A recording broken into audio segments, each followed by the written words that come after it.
한밤 뉴욕 증시가 큰 폭으로 하락했습니다. 주택 지표가 부진하게 나온 점이 주가의 부담으로 작용했습니다. 또 심해 시추에 대한 불확실성에 에너지주도 큰 폭으로 떨어졌습니다. 다우는 전일 대비 150포인트가량 하락했습니다. 유럽도 열흘 만에 약세로 돌아섰습니다. 국제신용평가사 피치가 BNP 파리바의 신용등급을 강등한 여파로 은행들에 대한 불안감이 여전했습니다. 유가도 하락세로 마감했습니다. 미국 주택지표 부진과 프랑스 대형은행의 신용등급 강등이 글로벌 수요 우려를 높였습니다. 8월 인도분 WTI는 배럴당 1% 떨어져 77달러 선으로 밀렸습니다. 지난달 미국의 기존 주택 판매가 전월 대비 2.2% 감소해 증가할 것이란 예상을 깨고 오히려 감소한 것으로 기록됐습니다. 주택 구입자에 대한 세제 혜택이 종료된 영향으로 보입니다. 영국 연립정부는 세금을 올리고 공공부문의 지출을 대폭 축소하는 등 5년 내 재정 적자를 큰 폭으로 낮추는 것을 목표로 하는 새로운 재정 적자 감축안을 발표했습니다. 티모시 가이트너 미 재무장관은 미국의 신용 가용성이 개선되고 있다며 기업들은 전례가 없을 정도로 현금을 축적하고 있다고 말했습니다. 미국 경제 성장세가 지속될 것이라는 의미입니다.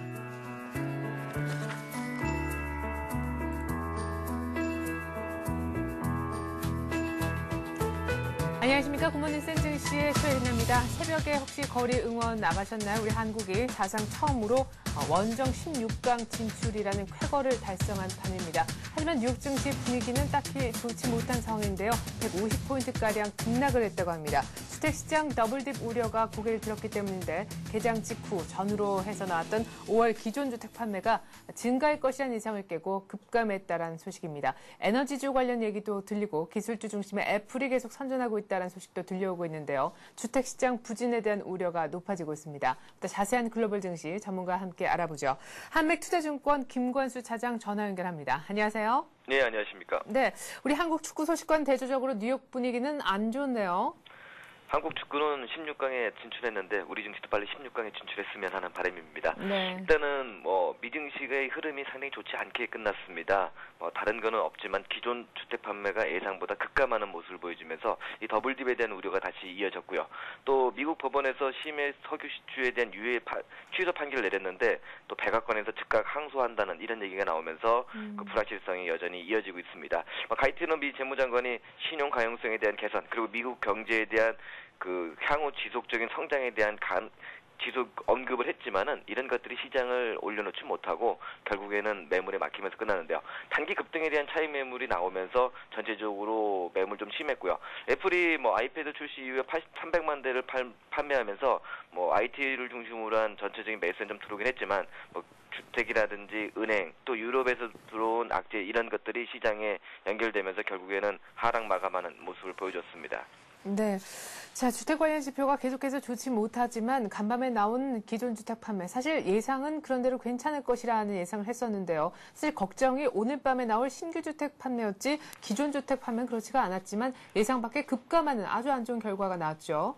일단은 아시다시피 기존 주택 판매는 증가할 것으로 예상을 했습니다. 대부분 다 이번에 주택 판매가 한 5% 정도 증가를 하면서 612만 건 정도는 나올 것이다라고 다들 예측을 했는데 결국 뚜껑을 열어보니까 566만 건으로 2.2% 감소한 증가할 것이라고 나왔는데 결국 감소했다는 것은 그만큼 시장이 주는 충격이 크다라고 판단되고 있고요. 네. 또 신규 주택 판매도 여전히 오늘 밤에 나오는데 좋지 않을 것으로 보이고 있습니다. 특히나 지난 4월에 마무리된 세제 금융이 마무리된 이후 주택 시장이 상당히 좀 얼어붙는 그런 모습을 보여줘갖고 결국 주택 관련 지표들은 계속적으로 좋지 않게 나오는 그런 모습이 나올 가능성이 높아갖고 내일도 FOMC 회의가 있어서 이것이 어떻게 될지 모르겠지만 나올 수 있는 주택 관련 지표들은 좋지 않을 것이다 이런 얘기가 나오고 있어서 여전히 급등 이후에 차익 매물을 좀 더 받을 수 있는 그런 가능성도 있지 않나라고 판단되고 있습니다. 네, 주택 구입자에 대한 세제 혜택이 종료됐기 때문입니까? 왜 증가 예상을 깨고 급감한 것인지요? 일단은 가장 나오는 신빙성 있는 것은 4월로 종료된 그 주택 세제 혜택이 마무리됐기 때문에 그 전에 주택을 모두 다 구입을 한 것이 아니냐. 그래서 예상 밖으로 증가를 예측했지만 결국에는 하락으로 나오는 것도 결국에는 이런 원인이다라고 판단되고 있습니다. 지금 전체적으로 나오는 미국에서의 경기 움직임은 아직까지 고용이 살아나지 못하면서 세제 혜택이 나왔을 때는 주택을 많이 마련하지만 결국에는 이것이 혜택이 끝났을 경우에는 추가적으로 주택을 구입하려는 사람들의 구매력이 상당히 떨어진다 이렇게 나오고 있기 때문에 결국 이런 것들이 주택 시장에서 미치는 영향이 영향이 좀 크지 않았나 이렇게 보고 있습니다. 네. 자, 5월 기존주택 판매는 예상을 깨고 급감하는 모습. 그리고 4월 주택가격 지수가 나왔는데요. 이건 또 2달 연속 상승 모드를 보였네요. 일단은 뭐 주택 판매는 예상 밖으로 감소하는데 주택 가격 지수는 상승세를 보여줬습니다. 하지만 이런 상승세도 결국엔 기존 주택 판매가 감소를 했기 때문에 이것이 뭐 어느 정도 증가가 나오고 또 주택 가격 지수도 상승세를 나왔다면은 일단은 호재성 재료로서 받아지면서 상승 효과를 좀 더 배가시킬 수 있었지만은 네. 결국 주택 가격 지수가 상승세를 예상치보다 큰 폭으로 상승했음에도 불구하고 결국에는 시장에서는 크게 호응을 받지 못하는 이런 모습을 보여주지 않았나라 판단되고 있습니다. 네. 자, 이제 조금 슬슬 특별히 미국 주택 시장이 걱정이 됩니다. 앞서서 메르디스 휘트니 쪽집게라 불리는 월가 애널리스트 역시 미국 주택 시장에 대한 더블딥 위험성을 경고한 바가 있는데 미국 주택 시장 더블딥 빠질 가능성이 어느 정도 있다 보시는지요? 일단은 아시다시피 서브프라임 이후에 미국의 주택시장이 상당히 풍파를 맞고 있었습니다. 근데 어느 정도 좀 안정세를 보이는 것도 결국에는 그 안정세가 시장 자체적인 자생적인 회복이 아니라 결국 정부에서 세제 지원을 하고 계속적으로 지원을 했기 때문에 결국 안정세를 찾아가는 데인데 이것이 이제 종료된 다음에 또 나타나는 결과가 계속적으로 안 좋게 나온다면 결국에는 정부에서 추가적인 지원이 없을 경우에는 주택시장은 계속적으로 침체할 수밖에 없는 그런 부분이 아닌가 해서 결국 정부가 어떤 제스처를 또 취할지 이거에 대해서 우리가 한 번 더 체크를 해봐야 하지 않겠는가. 자생적으로는 여전히 살아나기 좀 어렵다고 판단되고 있고 결국에는 정부에서 다시 한번 어떤 정책을 통해서 또 지원 방향이 나온다면은 그때가 되면 좀 어느 정도 살아날 수 있기 때문에 결국엔 정부의 액션을 우리가 좀 더 좀 체크해야 되는 그런 부분이 아닌가라고 판단되고 있습니다. 네, 자 이렇게 정부가 세제 지원 혜택이 거의 종료가 됐음에도 불구하고 원래 있던 기존 주택 그런 지표들이 크게 좋아지지 않는다라는 부분 그리고 세제 지원이 거의 끝날 무렵 함께 지표들이 꺾이는 모습 추가적인 정부의 지원책이 필요한 시점이 아닌가 이런 얘기를 하셨습니다. 그리고 결론적으로는 사실 고용이 좀 늘어나야 지금 이렇게 싼 값의 집도 또 낮은 금리의 어떤 모기지 금리도 다 커버하면서 수요가 좀 몰릴 텐데 하는 생각이 듭니다. 자 그리고 아이패드가 지금 출시된 지 한 80일 만에 무려 300만 대가 팔렸다 이런 소식이 들려왔네요. 때문에 기술주가 좀 덜 빠진 건가요? 일단은 아이패드의 열기가 결국 미증시에서의 기술주의 반등을 좀 이끌어주지 않았나 이런 생각이 들고 있습니다. 4월 초 판매를 시작한 데 28일 만에 100만 대를 판매했죠. 그리고 59일 만에 200만 대. 근데 그 판매 속도가 더욱더 증가하는 모습을 보여주고 있어갖고 80일 만에 300만 대의 판매 기록을 보여줬습니다. 일단 단일 상품으로는 최고를 기록할 가능성이 상당히 높기 때문에 애플에 대한 주가 전망치도 상당히 높아지고 있는 그런 모습인데요. 일단 이 아이패드의 그 판매가 계속적으로 증가 패턴을 보인다면은 결국 기술주의 전체적인 흐름도 상당히 긍정적으로 돌아갈 수 있다고 판단되고 있습니다. 하지만 시장에서 결국 애플 하나가 결국 시장을 모두 이끌어갈 수 있는 부분들은 아니기 때문에 결국 종목별로 이 종목 애플에 대한 긍정적인 평가가 나온다 하더라도 시장이 이탈되게 되면은 결국에는 전체적인 매물이 막힐 수 있는 그런 부분이 있기 때문에 결국 애플은 결국 요 아이패드 하나로 인해서 시장에서 큰 호재성 재료를 줄 수 있는 그런 부분은 아니지 않나라고 판단되고 있습니다. 네, 애플 하나가 기술주를 위쪽으로 밀어 올리기에는 참 버거운 시점이다 이런 얘기를 하셨는데요. 어쨌거나 기술주는 조금 선전했다라는 인상을 때문에 주었던 간밤이었고요. 에너지주가 약세를 보였는데 앞서서 심해 시추 유해 항소 얘기를 언뜻 하셨어요. 백악관하고 또 이쪽 법원하고 목소리가 좀 다른 것 같습니다. 어떤 내용인지요? 일단은 아시다시피 500피트 이상의 바다에서 석유 수출하는 것을 6개월간 한시적으로 금지하겠다라는 법원을 냈습니다. 하지만 연방법원에서는 결국에는 이런 것들은 부당하다. 그래서 해제하라 이렇게 판결이 나왔죠. 근데 이렇게 돼서 정부에서 일단락이 되면 좋은데 결국 또 백악관에서 항소한다는 이런 얘기가 나오니까 정부랑 연방정부와 오바마 정부 사이에서의 불확실성이 계속적으로 나오는 것이 아니냐. 네. 이런 것들이 엇박자가 나오면서 결국 시장의 불확실성을 더욱더 키우고 이런 키워진 것이 시장으로에서의 불안 요인이 되는 그런 모습을 보여줬다라고 판단되고 있습니다. 결국에는 석유 수출 관련해서 결국 에너지 관련 업종들이 이런 불확실성 때문에 주가가 좀 크게 밀리는 그런 모습을 보여줬고 쉐보르는 이제 엑스모빌 모두 하락 하락세를 보여줬습니다. 그리고 석유 유출 사태로 고전 중인 BP 같은 경우도 그 2.1% 하락을 하면서 전체적으로 에너지 관련주들이 약세를 보이면서 오늘 그 시장에서의 매물의 주된 원인이 아니었나라고 판단되고 있습니다. 네, 이것이 바로 장 막판 1시간을 남겨두고 에너지주가 급락한 것이죠. 때문에 지수도 많이 꺾일 수밖에 없었다 이런 말씀이신데요. 미국 갈티너 재무장관이 이런 얘기를 했네요. 미국의 신용시장이 개선되고 있다라는 얘기. 어떤 내용을 근거로 이런 발언이 나온 겁니까? 일단은 가이트너 재무장관이 한 얘기 중에서 신용 가용성이 개선되고 있다는 것은 기업들이 전례 없을 정도의 현금을 축적을 많이 하고 있다는 것입니다. 네. 결국에는 우리도 보면은 시장이 어려워지면은 우리 정부 기업들이 투자를 하지 않고 현금을 많이 축적해 놨지 않습니까? 네네. 이것이 결국에는 나중에 축적된 자금이 시장에 풀리면서 미국 경제의 성장성을 지속해주는 하나의 발판이 될 수 있을 것이다. 이런 얘기가 나오고 있습니다. 물론 이제까지 경기가 완전하게 민간 주도로 이어지지 않고 있는 것이 미국 정부나 우리 증시에서의 하나의 좀 어려운 점입니다. 이게 네. 정부 주도하에서 이어졌던 경기가 결국에는 민간 쪽으로 넘어야 되는데 민간으로 넘어올 때만 자꾸 막히는 이런 모습을 보여주고 있는데 이런 민간으로 넘어왔을 때 결국 기업들이 갖고 있는 자금들이 풀린다면은 결국 좀 미국 경제에 대해서 탄탄한 그런 성장세를 좀 지속할 수 있지 않겠는가 이런 얘기가 계속적으로 이어지고 있고 결국 축적된 현금이 재투자돼서 성장세를 촉진할 수 있다는 이런 얘기가 주된 내용이 아닌가라고 보고 있습니다. 네, 많이 쌓은 현금 언젠가 투자를 통해서 시중에 풀리게 되면 그것이 또한 미국 경기를 끌고 갈 것이다. 이런 내용이었던 것 같네요. 자, 유럽 쪽 분위기를 보니까 유럽도 이제 랠리가 좀 끝이 났네요. 이게 며칠 동안 계속됐던 랠리가 끝나는 거죠? 9일 동안 연속적으로 상승했던 랠리가 일단 한 일단락되는 그런 모습을 보여주고 있습니다. 일단 영국의 재정 적자 감축안의 발표에 의해서 전체적으로 좀 저점에서 들어올 것이다라고 좀 보고 있었는데 결국에는 은행 BP 바라바 은행에 대해서 이제 신용 등급을 좀 강등을 했습니다. 이런 것들이 다시금 또 유럽발 불안감이 또 이어지는 것이 아니냐 이런 얘기 나오면서 전체적으로 영국, 프랑스, 독일 모두 하락의 모습으로 마무리되는 그런 모습을 보여줬습니다. 네, 영국의 재정 적자 감축안 이번에 내용 어떤 식으로 꾸려졌는지 조금 구체적으로 전해주시겠어요? 일단은 재정 적자의 감축안은 큰 흐름은 그겁니다. 복지 혜택을 줄이고요. 네. 공공 지분을 지출을 좀 계속적으로 낮추고 또 부가세 같은 세율을 좀 인상하는 대신에 법인세나 이런 것들은 좀 감소를 하면서 결국 계속적으로 복지를 줄이고 복지를 줄인 것을 어느 정도는 기업한테 주고 기업들은 계속적으로 시장에서 계속 생산성을 높이게 하는 그런 방안인데 일단은 계속적으로 이어졌던 세계 재정 적자가 GDP 대비 11%를 넘어섰지 않습니까? 네.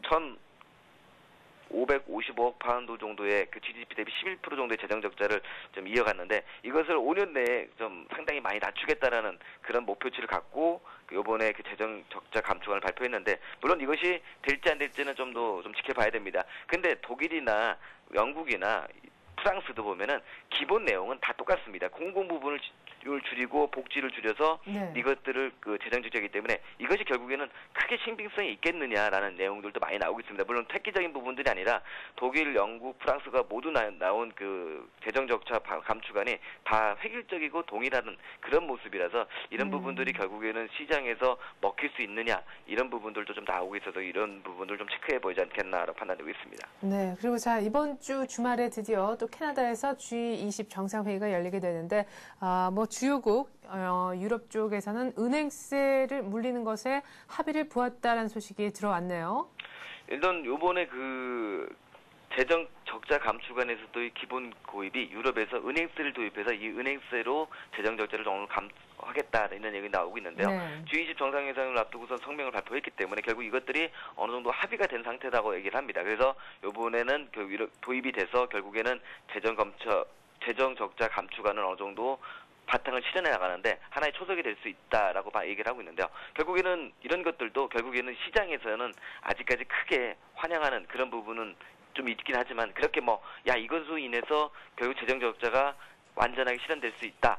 감축안이 실현될 수 있다. 이렇게 보고 있지는 않은 것 같습니다. 네. 자, 그리고 끝으로 상품 쪽 얘기와 앞으로 남은 일정도 좀 들어보고 싶은데요. 유가는 지표가 안 좋았으니까 떨어졌을 것 같습니다만 큰 폭으로 하락했습니까?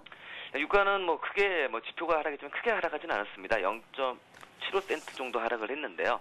결국에는 77.85달러로 마감되면서 단기적으로 밀리긴 했지만 저점에 매수해도 상당히 좀 들어오는 그런 모습을 보여줬죠. 강하게 시장에서 내리는 모습은 보이지 않고 한 1% 정도의 하락세를 보이긴 했지만 그래도 이제까지 상승한 것에 비해서는 여전히 견고한 그런 모습이고 금값 같은 경우에는 좀 10센트 정도 상승 마감했는데요. 여전히 1240달러 정도의 모습을 보여주고 있어서 여전히 금값은 여전히 강세 패턴을 유지해 나가는 그런 모습입니다. 안전자산은 계속적으로 매수세가 들어오는 모습이고 유가는 단기적 경기에 따라서 왔다 갔다 하고 있지만 결국 다시금 7달러 정도, 거의 80달러에 육박하고 있어서 전체적으로 상품 시장의 전체적인 흐름은 상당히 의미가 있지 않나라고 판단되고 있습니다. 네. 자, 그리고 기존 주택 판매는 안 좋았지만 오늘 밤엔 또 신규 주택 판매가 발표를 기다리고 있습니다. 이런 가운데 FOMC 회의가 마무리되면서 또한 금리 얘기가 나올 것 같은데요. 일정 좀 챙겨주시죠. 오늘은 FOMC 회의의 기준금리 결정이 있습니다. 그리고 신규 주택 판매도 있고 주간 원유 재고도 있습니다. 일단은 가장 중요한 것은 FOMC의 회의인데요. 네. 이제까지는 아직까지 금리 동결 쪽이 계속적으로 우세했고 금리 동결은 계속적으로 이어져야 결국 경제를 성장을 할 수 있다 이런 얘기 나오고 있는데 이번에 중국에서 위안화 절상을 이어졌기 때문에 그 위안화 절상 이후에 FOMC가 처음 열리는 부분이기 때문에 이것이 금리와 연결 또 우리나라도 보면은 금통위에서 계속 금리에 대한 시기를 조절하고 있어서 네. 이번은 FOMC에서의 금리 결정을 어떤 식으로 할지 한 번 좀 더 지켜봐야 되는 매파가 강하다면 또 다시 한번 금리 인상에 대한 얘기들이 나올 수가 있기 때문에 오늘 나오는 것은 항상 좀 지켜봐야지 않겠나 판단되고 있습니다. 네. 자, 이렇게 해서 오늘 밤 있을 뉴욕 증시 일정까지 함께 해봤습니다. 한맥투자증권 김관수 차장이었습니다. 고맙습니다. 예, 감사합니다.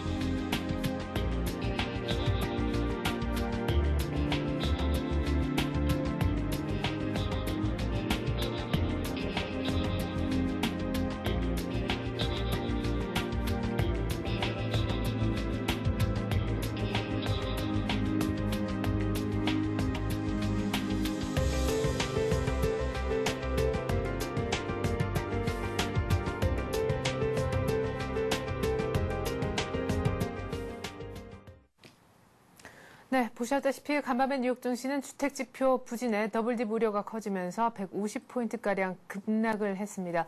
어제 우리 증시는 이미 닷새 만에 조정을 받았고 외인들의 외면도 일단은 받은 상황인데요. 추가적인 조정이 더 진행이 될까요? 오늘장 전망 들어보는 시간 갖겠습니다. 신한금융투자 신당지점에서 김희엽 대리 나와주셨네요. 안녕하세요. 예, 안녕하십니까. 자, 뉴욕 분위기 보니까 축구 때문에 좋았다가 기분 또 조금 우울해졌습니다. 어제 이미 우리 증시는 한 8포인트, 많은 폭은 아니지만 1730 정도로 일단 한번 조정을 받았는데 뉴욕의 영향을 받아서 추가적인 조정이 더 나올 수 있다 이렇게 보시는지요? 예, 어제 같은 경우 한국 증시의 MSCI 지수 편입이 최종 무산되었다는 소식과 이하나 절상폭이 크지 않을 것이라는 전망치가 나오면서 시장은 조정을 받는 모습을 보여줬습니다. 이미 시장에서는 MSCI 지수 편입 가능성을 낮게 봤기 때문에 그것들이 관련주들에 미치는 영향은 크지 않은 모습이었습니다.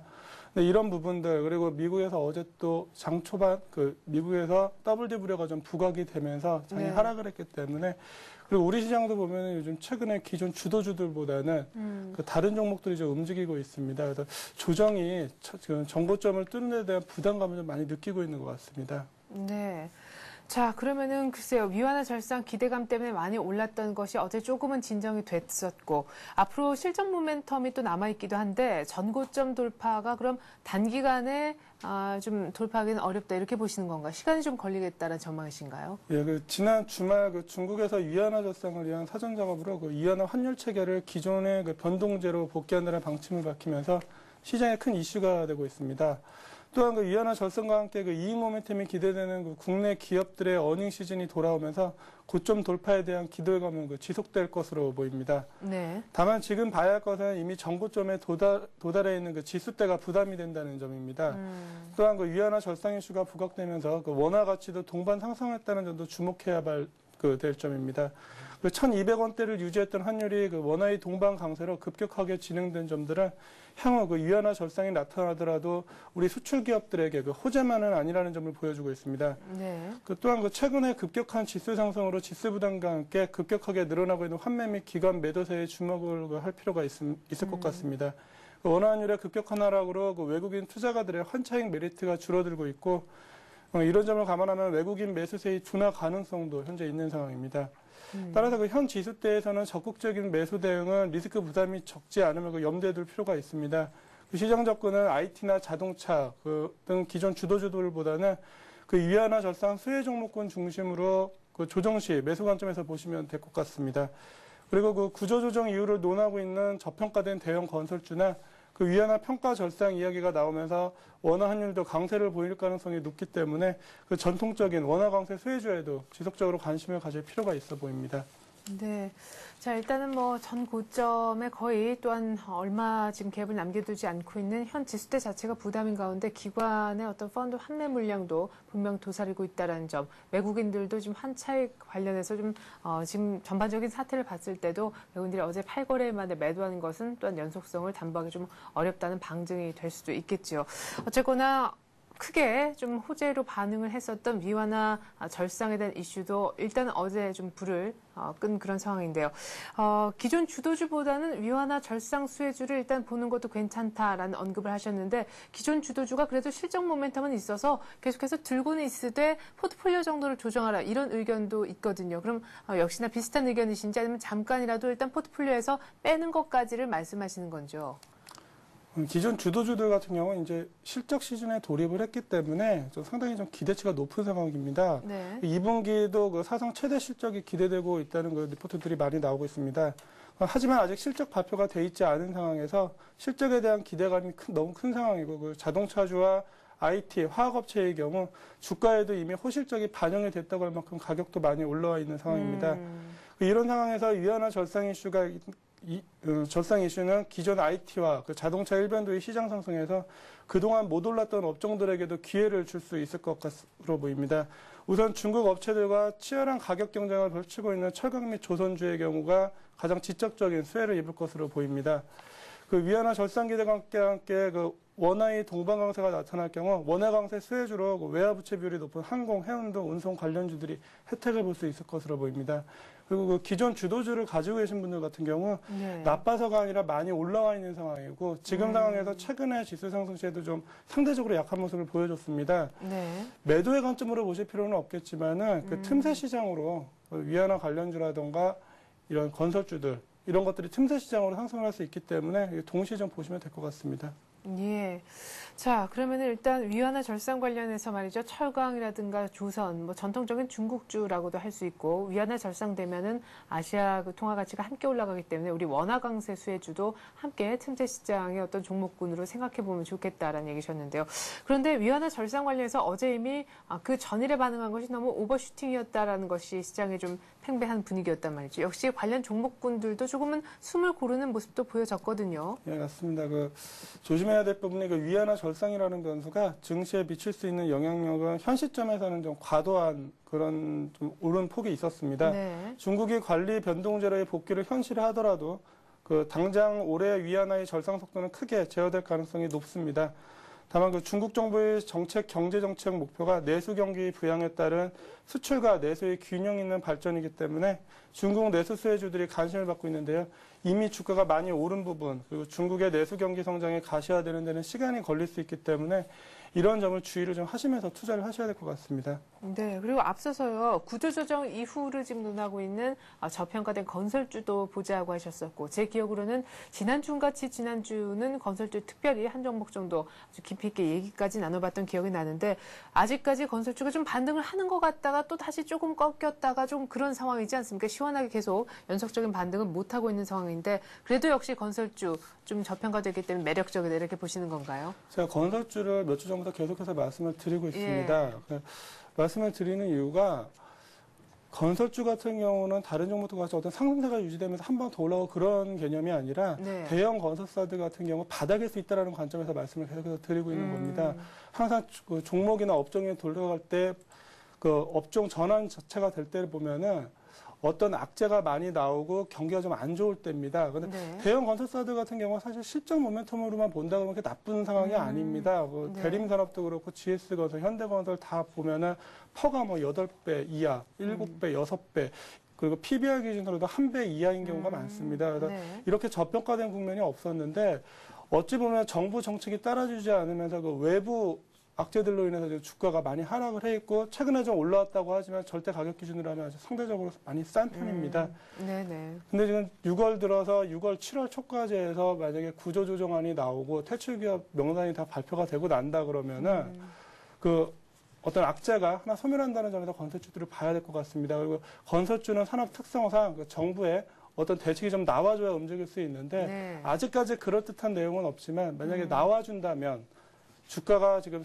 과도하게 저평가되어 있는 부분이 해소가 되면서 다른 업종들보다 더 추가 상승이 가능하기 때문에 지속적으로 좀 관심을 가지고 말씀을 드리고 있고 다만 이제 정부가 끝까지 이런 기존 대형 네. 건설사나 이런 업체들에 대해서 건설 경기 부양안이 계속해서 안 나온다 그러면은 네. 아무래도 상승 탄력은 제한이 될 수밖에 없을 것입니다. 그래서 그런 관점에서 보시면서 그 정부 정책이나 이런 것만 맞아 들어간다면은 네. 지금 대형 건설사들 같은 경우 받아줄 수 있다라는 그런 네. 관점에서 보시면 될 것 같습니다. 네, 그렇군요. 그래요. 그리고 앞서서 말이죠. 그러니까 좀 정리를 해보면은 기존 주도주는 지금 이미 실적 기대감이 커져 있는 상황, 그런 실적에 대한 기대가 주가에 많이 녹아들면서 주가가 조금은 많이 올라와 있는 그런 상황이다. 대신에 지금 틈새 시장으로서 어떤 위완화 절상 수혜주라든가 대형 건설주 정도는 한번 접근을 해볼 수 있지 않겠느냐 이런 얘기셨는데요. 기존 주도주에 대한 의견, 그러면은 2분기 실적 나오기 전까지는 좀 멀리하자. 그러면 어느 정도까지 조금은 멀리 둬야 됩니까? 그 시기적으로요. 지금이 6월 말 정도인데요. 지금 기존 주도주들 같은 경우는 다음 분기 실적에 어느 정도 선 반영이 돼 있다고 봐야 될 것 같습니다. 그래서 만약에 기존 주도주들이 자동차, 뭐 IT 업종이 되겠지만은 그 2분기 실적이 7월 들어서 나타날 때 지금 기대치가 높은데 그 이상 아니면 그 정도 맞춰서 실적이 나와준다 그러면은 지수 1740선을 뚫으면서 추가 상승할 수 있는 큰 모멘텀이 될 수도 있을 겁니다. 네네. 하지만 반대로 본다면은 이미 주가가 어느 정도 좋을 게 다 예상이 되고 올라와 있는 상황인데 기대에 조금이라도 못 미친다 그러면 또 실망 매물이 많이 나올 수도 있는 상황입니다. 그래서 추가 매수하는 사람들 입장에서는 실적이 뭐 아직 확실히 발표가 되지 않은 상황에서 네. 추가적으로 매수를 하기엔 틀림없이 부담을 느끼고 있을 겁니다. 그럼 뭐 기관이나 개인이나 마찬가지일 텐데 네. 이럴 경우에는 실적이 임박할 때까지는 추가적인 매수가 강하게 들어오는 건 좀 어렵지 않을까. 그러면 7월 중순 정도부터 7월 초나 중순 정도부터 이제 IT 자동차 업체들의 실적 발표가 잇따를 텐데요. 먼저 좀 실적에 나오는 업체들을 보면은 그 전체적인 분위기를 좀 잡을 수 있을 것 같습니다. 그래서 실적이 좀 발표되는 그 전까지 뭐 선조정을 받아준다 그러면은 한번 그 실적 발표 임박해서 한번 좀 매수를 해보는 건 가능하지만은 지금처럼 상승장에서 실적 발표가 나오지 않았을 때 실적이 기대치에 못 미칠 경우에도 좀 어느 정도는 감안해서. 생각을 하고 좀 접근을 하셔야 될 것 같습니다. 예, 알겠습니다. 일단 뭐 실적 발표 이전까지는 좀 전에 말씀하셨던 건설주나 위안화 절상 수혜주 같은 조금은 틈새 시장에서 제한된 접근만 좀 해보자 이렇게 얘기를 하십니다. 기존 주도주는 실적 시즌 임박해서 눈치 작전을 좀 실적이 어떻게 나올런지 잘 보면서 접근을 하셔야 될 것 같습니다. 좋습니다. 자, 그러면 일단 오늘은 구체적인 종목 얘기를 어느 정도 전략을 세웠으니까 들어보아야 될 텐데 요즘 뭐 실적 좋다 하는 섹터들도 많고요. 화학 섹터도 막 신고가도 내고 있고 뭐 하루 눌렸지만 또 날아가는 그런 종목들도 많고 아주 분위기가 좋은 실적 때문에도 뭐 항공, 자동차, 뭐 바퀴 달린 그런 뭐 그런 섹터들도 다 좋다 이런 얘기도 나오는데요. 지난주에는 저희가 신화인터텍 IT주에 대한 얘기를 들어봤는데 오늘은 좀 새로운 업종에 대한 종목 하나 정도 얘기를 들어봤으면 싶은데요. 예, 그 원화 강세 수혜주 중에서 하나투어입니다. 예, 그 2분기 여행 산업은 그 출국자 수가 전년 동기 대비 그 22.5% 수준의 큰 폭 증가를 보이는 등 회복 추세가 지속될 것으로 전망이 됩니다. 그 1분기 일반적으로 여행 비수기임을 생각하면 그 계절성을 무시하는 수준의 실적 시현이 가능할 것으로 보입니다. 그 또한 6월과 7월 그 하나투어의 예약률 또한 그 전년 동기 대비 93%, 112% 증가하는 등 급증세가 지속되고 있으며 그 침체 기간 동안 효율화된 비용 구조를 바탕으로 그 영업 레버리지 효과가 기대되는 상황입니다. 그 2010년 그 여행 산업은 출국자 수가 전년 대비 그 29.6% 수준의 성장을 시현하면서 빠른 속도로 회복될 것으로 전망이 되고 있습니다. 네. 또한 그 위안화 절상이 현실화될 경우 그 원화 강세가 동반될 가능성이 높고 이 경우 동사와 같은 여행업종의 수혜를 볼 것으로 보입니다. 네.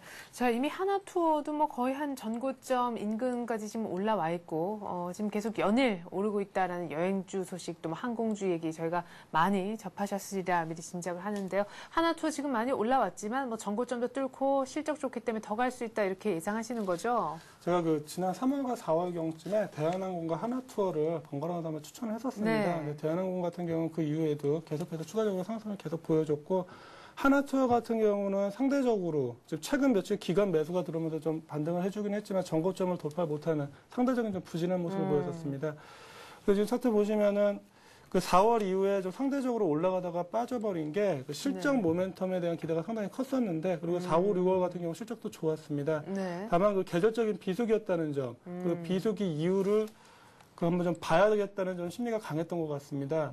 하지만 최근 기관들 매수가 들어오고 있고 그 4, 5 비수기에도 성수기는 아니더라도 그 전에 비해서 상대적으로 높았다는 점 그리고 이제 7월 접어들게 되면은 이제 성수기에 진입을 하게 됩니다. 그래서 그동안 뭐 항공주나 그전 같은 경우는 뭐 대한항공이나 그 항공주와 여행주가 어느 정도 같이 움직이는 모습이었는데 네. 이 정고점을 뚫으면서 지금 시장에서 한번 움직일 만한 종목이 하나투어가 되지 않을까 싶습니다. 차트를 보셔도 최근 한 4, 5일, 한 일주일 정도 그저께 하루를 제외하고 기관들 매수가 들어오면서 네. 거래량 완만히 늘면서 지금 상승을 하고 있습니다. 일봉으로는 좀 어느 정도 정고점이라고 할 수 있겠지만은 네. 주봉이나 이런 경우를 보면은 세 번째 그래서 올해 그 한 6, 7개월간의 행보장을 맞추고 다시 한번 추가 상승을 할 수도 있는 그런 자리인 것 같습니다. 네. 그래서 매수가는 오늘 좀 어제 미국장이 많이 빠졌기 때문에 네. 5만 1,000원, 뭐 그 이하 정도 말씀을 드리겠고 네. 그 목표가는 한 6만 원 정도 한번 말씀을 드리겠습니다. 5만 5천 원 정도 뚫어주는 게 굉장히 중요하겠네요. 뭐 개인적으로는 뭐 5만 5천 원 정도 여기서 한 6, 7%더 올라간다 그러면은 6만 원 선까지는 좀 무난히 올라갈 수 있지 않을까 그렇게 보고 있습니다. 손절가는 또 여행 수요에 대한 좀 기대가 줄어들고 장이 좀 조정을 받는다면 4만 8천 원 정도 이렇게 말씀을 드리겠습니다. 네. 자, 지금 뭐 모두 투어 같은 그런 경우에도요, 이미 전고점 거의 인근까지 올라왔는데, 그것보다 조금은 아직까지 늦게 상승세를 시작을 한 것 같습니다. 하나 투어, 이제는 가주지 않겠느냐, 이렇게 예상하시고 있는데요. 목표가 6만 원까지 제시를 해 주셨습니다. 신한금융투자 신당지점 김희엽 대리와 함께 했습니다. 말씀 고맙습니다. 네, 안녕히 계십시오.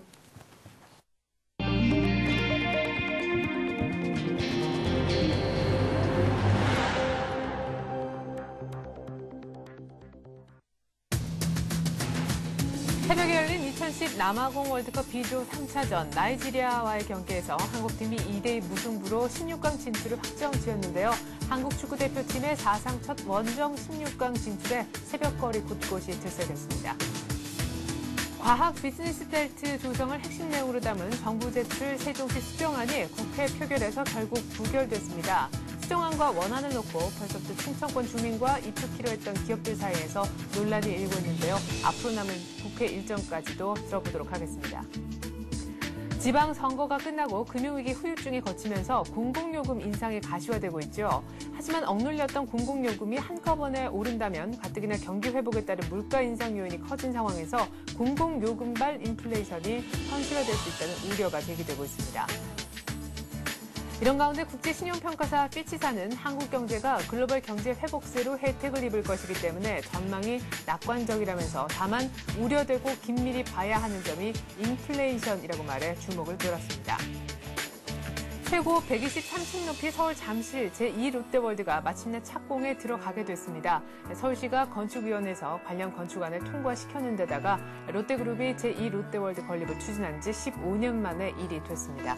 이 같은 내용 바탕으로 해서 이슈는 서울경제신문 경제부 이혜진 기자와 함께합니다. 안녕하세요. 네, 안녕하세요. 네, 자 허정무 감독의 그 성공을 부르는 타이를 간밤에도 저는 볼 수가 있었는데 그래서인지 뭐 2대0은 아니었지만 사상 첫 원정 16강 진출 기록을 세웠잖아요. 예, 그렇습니다.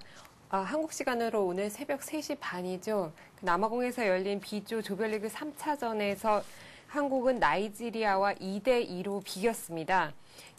한국은 1승 1무 1패 승점 4점을 기록하면서 같은 시각 열린 B조 경기에서 그리스를 2대 0으로 꺾은 아르헨티나에 이어 조 2위로 16강에 진출하게 됐습니다. 한국은 아르헨티나 전과는 달리 경기 초반부터 강한 압박으로 상대를 몰아세웠는데요.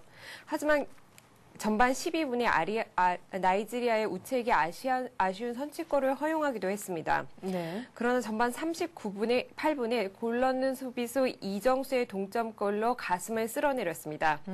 이번에도 그리스전 선제 결승골을 만든 기성용과 이정수 콤비의 합작품이었습니다. 네.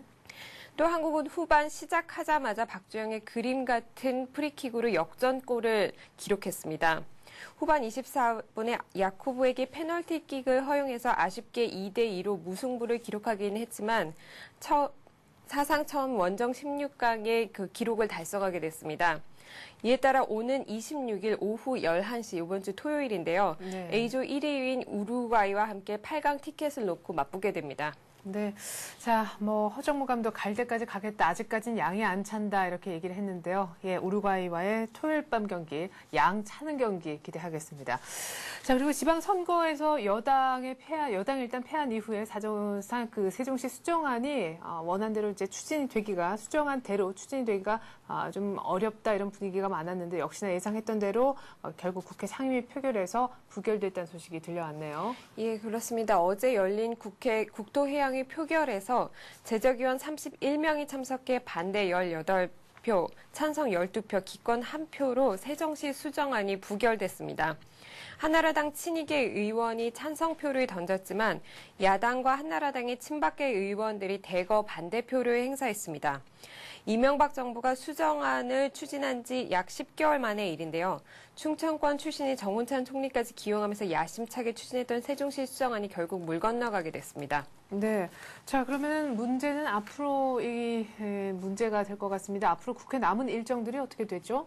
예, 지금 남은 일정은 크게 두 가지입니다. 네. 가능한 그 방안은 크게 두 가지인데요. 본회의에 올려서 표결을 하거나 아니면은 원안대로 그냥 추진하는 방법입니다. 네. 본회의에 올려서 표결하는 방법은 친이계가 원하는 내용인데요. 이에 대해 야당과 친박계는 물리력을 행사해서라도 막겠다는 입장입니다. 또 우여곡절 끝에 본회의에 올라간다고 하더라도 부결 가능성이 커서 당분간 국회는 세종시 전국으로 빠져들 것으로 보입니다. 네. 자, 그렇게 된다면 앞으로 수정안이냐 원안이냐 논란이 가열이 될 것 같은데 벌써부터 충청권 주민들하고 원래 당초 입투키로 했던 기업들 간의 논쟁이 눈에 띈다면서요? 예, 그렇습니다. 정부는 수정안이 폐기되면 당초 약속했던 인센티브는 일절 없다. 이런 네. 방침을 내놓고 있습니다. 수정안에서는 저렴한 용지와 세금 혜택과 같은 파격적인 각종 인센티브가 있었는데요. 이것이 만약에 폐기된다면 기업들도 메리트가 없다면서 세종시 입주를 재검토해야 된다. 이런 입장을 내놓고 네. 있습니다.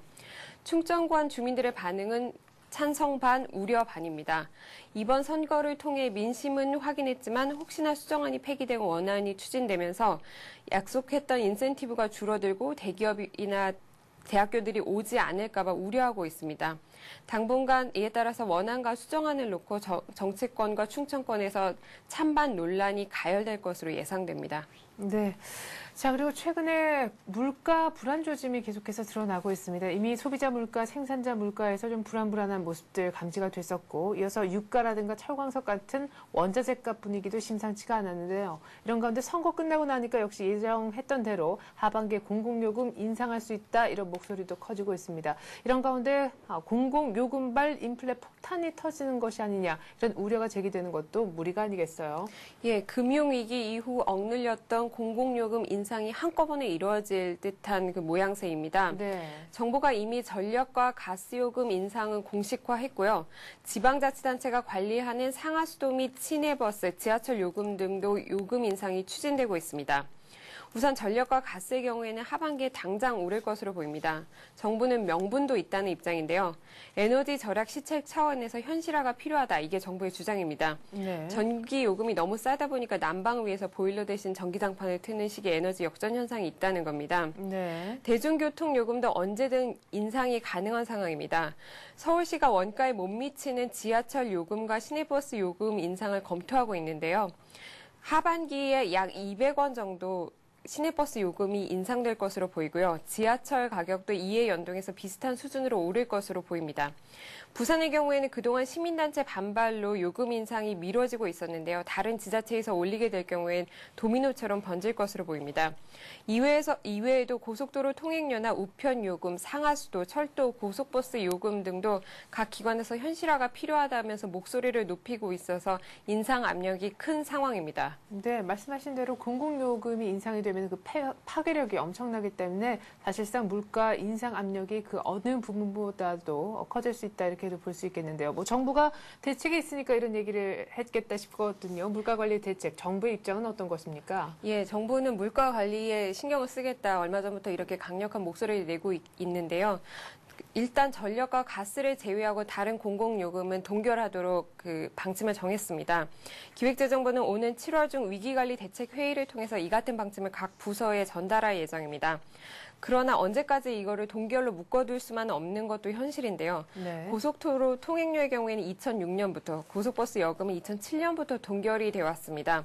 억눌렸던 공공요금이 한꺼번에 오를 경우에 가뜩이나 경기회복에 따른 물가 인상 요인이 커진 상황에서 말씀해 주신 대로 공공요금발 인플레이션이 현실화되지 않을까 우려가 큰 상황입니다. 네, 물가 상승 압력이 가뜩이나 큰데 공공요금까지 인상되게 된다면 우리 서민들의 부담은 곱절로 늘어날 것도 같습니다. 이런 가운데 우연인지 필연인지 몰라도요. 신용평가사 피치가 때마침 또 우려를 표명했습니다. 한국 경제에 대한 전망은 굉장히 긍정적이긴 하지만 한국의 물가가 조금 오르지 않을까 이것이 걱정스럽다, 우려스럽다라는 발언이 나왔네요. 예, 어제 국제신용평가사 피치사가 기자회견을 갖고 한국 경제에 대한 전망을 내놨습니다. 우선 글로벌 경제 회복세 수혜를 받아서 상당히 낙관적이다 이렇게 평가를 했습니다. 특히 중국 정부가 환율 체제를 유연히 가져가겠다고 밝힌 점이 거시경제적 불안정성을 크게 해소하면서 한국을 비롯한 아시아 지역 전체의 호재라고 설명했습니다. 그러나 걱정되는 대목도 지적을 했는데요. 바로 인플레이션입니다. 지난 1, 2년간 신흥국 정부들이 선진국 정부만큼이나 막대한 규모의 재정을 풀어서 경기를 부양했는데요. 경제회복이 빠른 신흥국의 경우에는 인플레이션 압력이 더욱더 클 수밖에 없는 상황입니다. 물론 한국도 예외는 아니라는 게 피치사의 지적입니다. 네, 뭐 물가 상승 우려는 있지만 그래도 전반적으로는 긍정적이다라는 평가를 내놓은 것 같은데요. 뭐 신용등급, 우리 국가 신용등급 상향될 그런 가능성은 없는지요? 예, 국가 신용등급을 평가하는 피치사의 평가단이 29일 한국을 방문할 예정입니다. 국가 신용등급 향상 여부가 이에 따라서 굉장히 관심이 쏠리고 있는데요. 네. 무디스가 얼마 전 천안함 사태에도 불구하고 한국의 재정 건전성을 높이 평가하면서 신용등급을 한 단계 상향 조정한 바 있기 때문에 이 같은 기대감을 더하고 있습니다. 이번에 방문하는 피치 실사단은 재정부와 한국은행, 외교통상부 등을 방문해 한국 경제와 정치 전반에 대한 설명을 들을 예정입니다. 피치는 현재 우리나라 신용등급을 지난 2005년부터 A+로 유지를 해왔습니다. 신용등급 순위상 5번째 순위인데요. 지난 2008년 11월 금융위기 이후에는 A+ 신용등급을 그대로 유지한 채 전망을 부정적으로 하향 조정했다가 지난해 9월 경제 상황이 호전되자 A+ 안정적으로 전망만 상향에 조정한 상태입니다. 일단 정부 관계자는 전반적으로 경제 상황이 좋은 데다가 지정학적 리스크도 상당 부분 줄어들어 있는 상황이어서 내심 신용등급 상향을 기대하고 있는 상황입니다. 네. 자, 그리고 속바구 잠실의 제2 롯데월드 짓는 계획이 본격적으로 탄력을 받을 것 같습니다. 서울시가 관련 심의를 통과시켰기 때문인데요. 지금 제2 롯데월드 얘기가 나오고 건립을 추진한 지 무려 15년 만의 일이죠. 네, 그렇습니다. 서울시가 건축위원회에서 송파구 잠실 일대에 제2 롯데월드 건축안을 통과시켰습니다. 지하 6층, 지상 123층, 총 면적 78만 제곱미터의 어마어마한 규모인데요. 네. 구체적으로 보면 123층짜리 1개동과 10층 안팎의 7개동으로 구성되게 됩니다. 건폐율은 42%고요. 용적률은 약 540% 정도입니다. 초고층에는 사무실과 오피스텔, 호텔, 판매시설, 전망대 등이 들어서게 되고요. 저층부에는 문화, 판매, 교육, 연구시설 등으로 사용되게 됩니다. 서울시 건축위원회에는 제2 롯데월드 안에 시민들을 위한 쉼터와 넓은 광장도 마련하도록 했습니다. 롯데그룹은 제2 롯데월드 건립공사를 오는 연말께 시작해서 2014년 이내에 완공한다는 방침입니다. 네. 이렇게 해서 오늘 이슈는요. 서울경제신문 경제부 이혜진 기자와 함께했습니다. 이 기자 잘 들었습니다. 네, 감사합니다. 네, 간밤에 뉴욕 증시는 주택지표 부진에 결국 급락을 하고 말았습니다. 149포인트, 150포인트가량 빠지면서 다우지수의 경우 1293포인트에 끝이 났는데요. 개장 초반에 발표가 됐었던 미국의 5월 기존주택 판매가 증가할 것이라는 예상을 깨고 현재 트렌드대로 주택지표 부진이라는 예상과 급감이라는 안 좋은 소식을 안겨줬습니다. 때문에 미국 주택시장 중심으로 더블딥 우려감이 다시금 커졌는데요. 에너지주의 움직임도 좋지 못했습니다. 백악관이 심해시추 유예에 항소하겠다 이런 의견을 냈기 때문인데 장 막판 1시간을 남겨두고 에너지주가 급락하면서 시총 상위 많이 포진해 있는 에너지주의 급락이 결국 3대 지수 모두 다 아래쪽으로 내려오게 만들었습니다. 다만 애플에서는 주가가 좀 흐름이 괜찮으면서 결국 기술주를 조금은 더 지지해주는 그런 모습이 있었는데요. 간밤에 한국의 16강 원정 첫 월드컵 진출이라는 낭보가 들려왔지만 뉴욕 증시 분위기는 상당히 대조적이었습니다. 오늘 우리 증시 월드컵이란 기분 좋은 소식에도 불구하고 뉴욕 증시 조금 반영하면서 안 좋게 출발할까요? 보다 자세한 우리 장 얘기는 출발 생증시를 통해 해드리겠습니다. 고맙습니다.